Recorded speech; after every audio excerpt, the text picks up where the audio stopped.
Nu taigi būkit pasveikinti visi, suėję, suvažiavę į autorinių dainų vakarą, išeinantis rugpjūtis.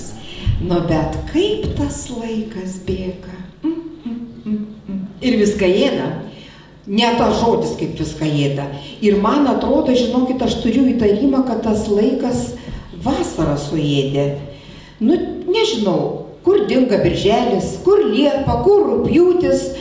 Va, gal mes laiką netaip skaičiuojam, magočiut, aš galvoju, va, blogai, kad šunę nelaikam, blogai, kad laikrodis pasustoja, ir dar gaidį papjovėm. Suvalgėm. Nu, aš nieką va netaminu, tik vukt, ir nebėr vasaros. Nu, žinai, ko aš noriu? Nu, vat aš būčiau laiminga, jeigu vat sielai būt gerai ir kūnas derėtų. Aš manau, kad reikia dainuot. Va, ir žmonės nurimo, ir jau visi pasiruošę klausyti pačių gražiausių autorinių dainų. Tai ir pradėkim šį šventinį vakarą nuo šios šventės organizatorių šeimyninio dueto Dalios ir Pauliaus Geišų, kaimiškos bedavonės.